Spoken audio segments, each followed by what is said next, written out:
സംസ്ഥാന പോലീസിൽ ഇപ്പോൾ ഉയർന്നു കേൾക്കുന്നതെല്ലാം ഒരു പോടാ പുല്ലിയ പോലീസേ എന്ന മുദ്രാവാക്യമാണ്. ഇതിനു മുമ്പും പ്രതിപക്ഷത്തിരുന്ന രാഷ്ട്രീയ കക്ഷികളടക്കം പോലീസിനെതിരായ ഒരു പ്രതിഷേധം നടക്കുമ്പോൾ, പ്രക്ഷോഭം നടക്കുമ്പോൾ പോലീസിൻ്റെ മർദ്ദനത്തിനെതിരെയൊക്കെ ഇങ്ങനെ മുദ്രാവാക്യം വിളിച്ചിട്ടുണ്ട്.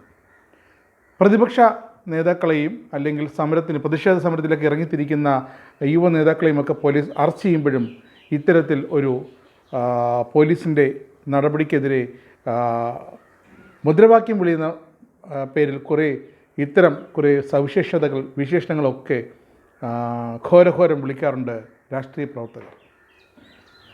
ഇവിടെ ഇപ്പോൾ എന്താണ് സംഭവിച്ചിരിക്കുന്നത്? പോടാ പുല്ലിയ പോലീസ് എന്നൊരു മുദ്രാവാക്യം വിളിച്ചിരിക്കുന്നത് BJP പ്രവർത്തകരാണ്. ഈ BJP പ്രവർത്തകർ എന്നതിലുപരി അതിൽ സംസ്ഥാന പോലീസ് മേധാവിയായിരുന്ന, കേരളത്തിലെ ആദ്യത്തെ വനിതാ പോലീസ് മേധാവിയായിരുന്ന R. ശ്രീലേഖ എന്ന തിരുവനന്തപുരം നഗരസഭയിലെ ശാസ്താംകുളം വാർഡിലെ കൗൺസിലറായ ആ രാഷ്ട്രീയ പ്രവർത്തകയാണ് പോടാ പുല്ലിയ പോലീസ് എന്ന് വിളിച്ചിരിക്കുന്നത്. ഇതാണിപ്പോൾ സംസ്ഥാന പോലീസിനെ ചൊടിപ്പിച്ചിരിക്കുന്നത്. സംസ്ഥാന പോലീസിനെ എന്ന് പറഞ്ഞാൽ കേരള പോലീസ് ഓഫീസേഴ്സ് അസോസിയേഷൻ്റെ സംസ്ഥാന നേതാക്കളെ. കാരണം അവർ ഇടത് ആഭിമുഖ്യമുള്ള നേതാക്കളാണ്. കേരള പോലീസ് ഓഫീസേഴ്സ് അസോസിയേഷൻ കഴിഞ്ഞ 10 വർഷമായിട്ട്, കഴിഞ്ഞ 10-15 വർഷമായിട്ട് ഇടത് നിയന്ത്രണത്തിലാണ്. ഉമ്മൻചാണ്ടി സർക്കാർ വന്നാലും, മാനടി സർക്കാർ വന്നാലും, പിണറായി സർക്കാർ വന്നാലും ഒക്കെ ഈ പോലീസിനെ നിയന്ത്രിക്കുന്നത് കേരള പോലീസ് ഓഫീസേഴ്സ് അസോസിയേഷൻ തന്നെയാണ്. ഒരുപാട് ഗുണകരമായ പ്രവർത്തനങ്ങൾ അവർ ചെയ്തിട്ടുണ്ട്. അതൊന്നും മറച്ചു വയ്ക്കുന്നില്ല, അതൊന്നും തള്ളിക്കളയുന്നില്ല. കേരള പോലീസ് സേനയുടെ യശസ് ഉയർത്തുന്നതിൽ, അവരുടെ അഭിമാനം ഉയർത്തുന്നതിൽ, പോലീസ് സേനയുടെ അന്തസ്സ് കാക്കുന്നതിലൊക്കെ കേരള പോലീസ് ഓഫീസേഴ്സ് അസോസിയേഷനും അവരുടെ മൂല്യം ശോഷണം വരാതെ നോക്കുന്നതിലുമൊക്കെ നല്ല പങ്ക് വഹിച്ചിട്ടുണ്ട്. പക്ഷേ ഇവിടെ ഇതൊരു രാഷ്ട്രീയ പ്രേരിതമായൊരു മുദ്രാവാക്യം വിളിയായി മാറി. അവർ അത് ഏറ്റെടുത്തു.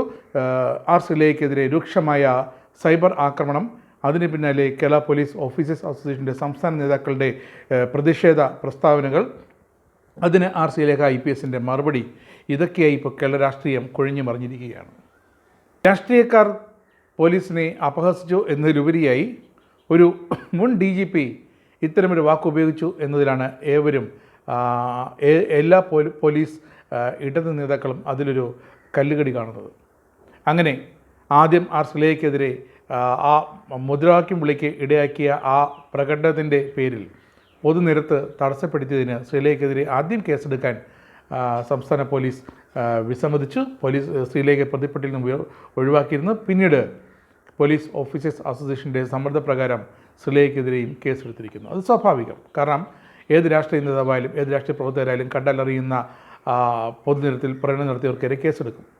അങ്ങനെ ഇതാ ശ്രീലേഖയെ മ്യൂസിയം സ്റ്റേഷനിലേക്ക് വിളിപ്പിച്ചിരിക്കുകയാണ് മൊഴി നൽകുന്നത്. ശ്രീലേഖയും 6ാം പ്രതിയാണ് ഡെപ്യൂട്ടി മേയർ ആശാനാഥ്. അങ്ങനെ ഇവർ 6 പ്രതികളടക്കം കണ്ടലറിയുന്ന 20 പേർക്കെതിരെയാണ് പോലീസ് കേസെടുത്തിരിക്കുന്നത്. 6 പ്രതികളെയും പോലീസ് മൊഴിയെടുക്കാൻ വിളിപ്പിച്ചിട്ടുണ്ട്.